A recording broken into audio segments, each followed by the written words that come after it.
Ma'am welcome. வாங்க உட்காருங்க. Hi hi, எல்லாருக்கும் வணக்கம். நான் உங்களோட பாக்யம் கௌதமி.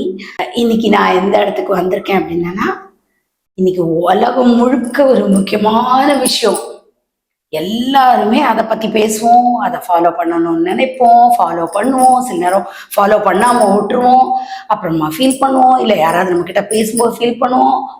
அப்படிங்கிற ஒரு விஷயத்தை பத்தி தான் பேச வந்திருக்கேன். அது என்ன விஷயம்னு உங்களுக்கு புரிஞ்சிருக்கணுமே.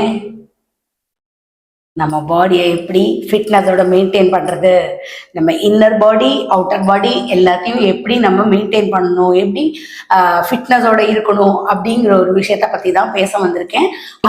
இன்னர் அவுட்டர் எல்லாத்தையுமே நம்ம ஹெல்த்தியாக வச்சுக்கணும் அப்படிங்கிற ஒரு விஷயத்த பற்றி கிளியராக தெரிஞ்சுக்கிறதுக்காக தான் நான் இன்னைக்கு ஒருத்தரை மீட் பண்ண வந்திருக்கேன். அவங்க தான் ஒரு super dietitian doctor Gomathi Gowthaman.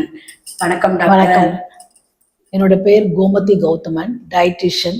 கடந்த 28 வருஷமா நான் டயட்டிஷியனா ப்ராக்டிஸ் பண்ணியிருக்கேன். என்னோட டயட் மூலயமா என்ன பண்ணுவேன், ஃபர்ஸ்ட் நான் வெயிட் லாஸ் மட்டும் நான் எப்பவுமே ஃபோக்கஸ் பண்ணவே மாட்டேன். நம்மளுடைய உடல் ஆரோக்கியம்ன்றது எந்த விதமான நோய் இல்லாமல் நம்ம வாழ்றதுதான் அடிப்படையே. ஸோ நான் எந்த டயட் கொடுத்தாலும் நமக்கு அவங்களுக்கு என்னெல்லாம் டிசீஸ் இருக்கோ அதை முதல்ல ரிவர்ஸ் பண்ணிட்டு அது கூட வெயிட் லாஸ் ப்ரோக்ராமோ வெயிட் கெயின் ப்ரோக்ராமோ மற்ற இன்ச் லாஸோ எல்லாத்தையும் அதையோட சேர்த்து பண்ணுறது தான் என்னோட வேலை. ஐ எம் எ டயட்டிஷியன் சொல்றத ரொம்ப பெருமைப்படுறேன். Super madam, super. ஸோ வெறும் டயபெட்டிக்கு மாத்திரம்ன்றது இல்லைங்கிறத இப்போ அவங்க சொல்லிட்டாங்க. நீங்கள் உடம்ப இழைக்கணுமா, உடம்புல கொஞ்சம் வெயிட் போடணுமா, ஒருவேளை இன்னர்ல வேற ஏதாவது ப்ராப்ளம்ஸ் இருக்கா, ஸோ எல்லாத்தையுமே இப்போ எல்லாமே என்ன சொல்கிறோம், நம்ம எவ்வளோ ஒர்க் அவுட்லாம் நம்ம பண்ணணும், ஒர்க் அவுட்லாம் பண்ணாலும் இந்த டயட்டை நம்ம கரெக்டாக நம்ம எடுத்துட்டோம் அப்படின்னோம்னா இது எல்லாமே நம்மளுக்கு சப்போர்ட் பண்ணும் அப்படிங்கிற ஒரு விஷயத்த தான் மேம் சொல்லியிருக்காங்க. ஸோ அவங்க கிட்ட நான் உங்க எல்லாரோட சார்பாகவும் எனக்கு தோணின சில கொஸ்டின்ஸ் எல்லாம் நான் கேட்க போறேன். அவள் அதுக்கெல்லாம் பதில் சொல்லுவா, நம்மளும் அதை ஃபாலோ பண்றதுக்கு ஈஸியா இருக்கும். ஓகேவா? இந்த சுகர் டயபெட்டிக் அப்படின்னு சொல்றோம்ல டாக்டர், அப்படின்னா முதல்ல அது என்னது? டயபெட்டிக்னா என்ன அப்படின்னு பார்த்தீங்கன்னா, நம்ம ரத்தத்துல சுகரோட அளவு ஒரு அளவுக்கு மட்டும்தான் இருக்கணும். அதுக்கு மேல போகும்போது தான் அது டயபெட்டிக்னு நம்ம சொல்றோம். அதுக்கு நிறைய காரணங்கள் இருக்கு. சரியில்லாத உணவு முறை, இப்ப இருக்கிற லைஃப் ஸ்டைல், ரெண்டாவது ஒபேசிட்டி, மூணாவது பார்த்தீங்கன்னா பெரிய கேட்டகரிஸ் நம்மளுடைய உணவில் ஏற்பட்டுன்ற மிகப்பெரிய மாறுதல்கள், இதெல்லாம் சேர்ந்துதான் நம்மளோட சீக்கிரமா டயபெட்டிக்கா மாத்திருக்கு. முதல்லலாம் பார்த்தீங்கன்னா ஒரு 15 வருஷத்துக்கு முன்னாடி கூட 50 வயசு கடந்தவங்கள தான் டயபெட்டிக்கா இருப்பாங்க. இப்போ அப்படி இல்லை. ஒரு 35 வயசு கடந்த நிறைய பேர் டெஸ்ட் பண்ணி பார்த்தாலே ஃபர்ஸ்ட் அட்லீஸ்ட் ப்ரீ டயபெட்டிக்காவது இருக்காங்க. அதுக்கு என்ன காரணம்னா, முதல் காரணம் உடல் உழைப்பின்மை, சரியான உணவு முறை கிடையாது, அவங்களுடைய லைஃப் ஸ்டைல். இது மூணும் சேர்ந்தது தான் இப்ப ஏர்லியரா சீக்கிரம் டயபெட்டிக்கா மாத்திருக்கு. இதை நம்ம திரும்ப ரிவர்ஸ் பண்ணணும் அப்படின்னா நம்ம திரும்பவும் ஒழுங்கான உணவு முறைக்கு வரணும், லைஃப் ஸ்டைல் வரணும். அப்படி கொண்டு வந்தா அதை ஈஸியா நம்மளால ரிவர்ஸ் பண்ண முடியும். அந்த சிம்டம்ஸ் என்னென்ன, ஒவ்வொருத்தருக்கும் ஒவ்வொரு மாதிரி இருக்குமா, எப்படி அது? ஆமா, கண்டிப்பா அது ஒவ்வொருத்தருக்கும் ஒரு மாதிரி இருக்கும். அடிக்கடி யூரின் பாஸ் பண்ணுவாங்க, தர்ஸ்டி ப்ராப்ளம் வரும், அந்த மாதிரி சிம்டம்ஸ் தான் முதல்ல அறிகுறிகள். அதுக்கப்புறம் தான் அவங்களுக்கு சோர்வு வர்றது, அந்த மாதிரி அடுத்த ஸ்டேஜ் போகும். ஆனா கொஞ்சம் வயசானவங்களுக்கு வெயிட் லாஸும் ஆகும். திடீர்னு சடன் ரொம்ப வெயிட் லாஸ் ஆகியிருப்பாங்க, ஏன் அவங்களுக்கு இவ்வளோ வெயிட் லாஸ் ஆகுதுன்னே தெரியவே தெரியாது. அப்புறமா தான் செக் பண்ணி பார்த்தா ரத்தத்துல சுகரோட அளவு ரொம்ப ஜாஸ்தியா இருக்கும். இதெல்லாம் தான் இதோட அறிகுறிகள். ஓ, இதோட லெவல் எதனால அதிகரிக்கிறது? எதனால அதிகரிக்கிறது அப்படின்னு பார்த்தீங்கன்னா, கரெக்டான உணவு போர்ஷன் எடுத்துக்கிறது கிடையாது. டயபெட்டிக் எப்படி வருதுன்னு பார்த்தீங்கன்னா, நம்ம சாப்பிட்ற சாப்பாட்டில் இருக்கிற சாப்பாடு சத்தெல்லாம் உறிஞ்சி அது ஸ்டார்ச்ன்ற பொருள் கிளைகோஜனா மாறி கிளைகோஜன் திரும்ப கன்வெர்ட் இன்டு குளுக்கோஸா மாறணும். இந்த ப்ராசஸ் கரெக்டா நடந்துகிட்டே இருந்துன்னா ரத்தத்திலோட சுகரோட அளவு கரெக்டா இருக்கும். ஆனா இப்போ இருக்கிற ஜெனரேஷன் அப்படி இல்லை. காலையில ஒரு பிரேக்ஃபாஸ்ட்ன்ற உணவே எடுத்துக்க மாட்டேன்றாங்க.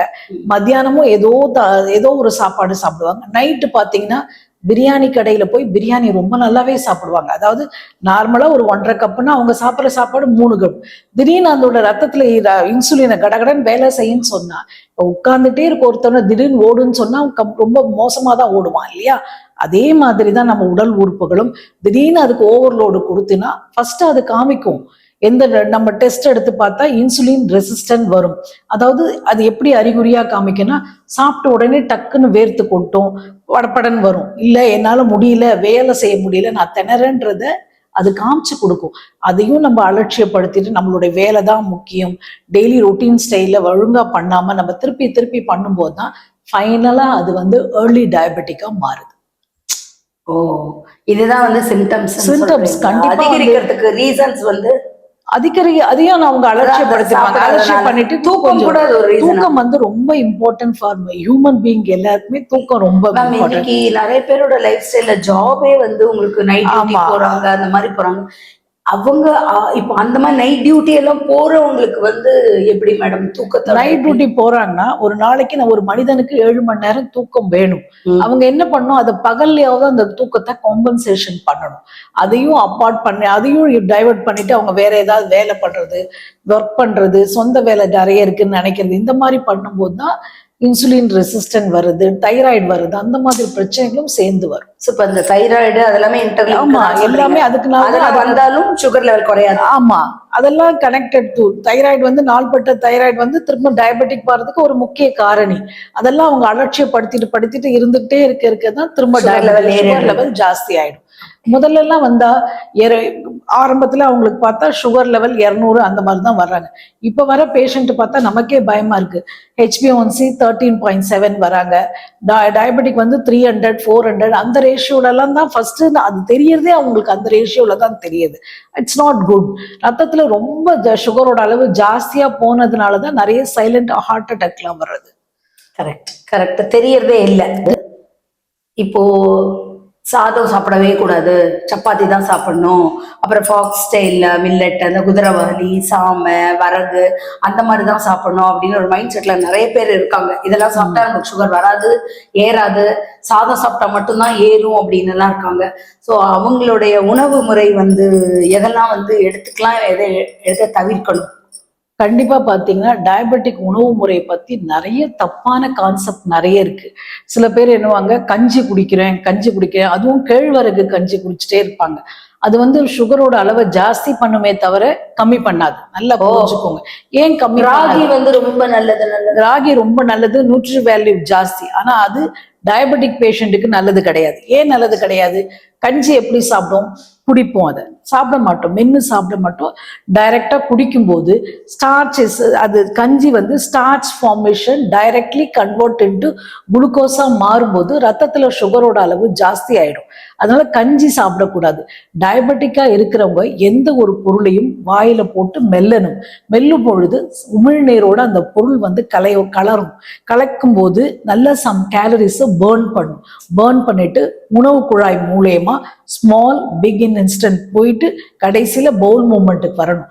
அந்த மாதிரி ப்ராசஸ் தான் டயபெட்டிக்கான ஏத்த உணவு முறை.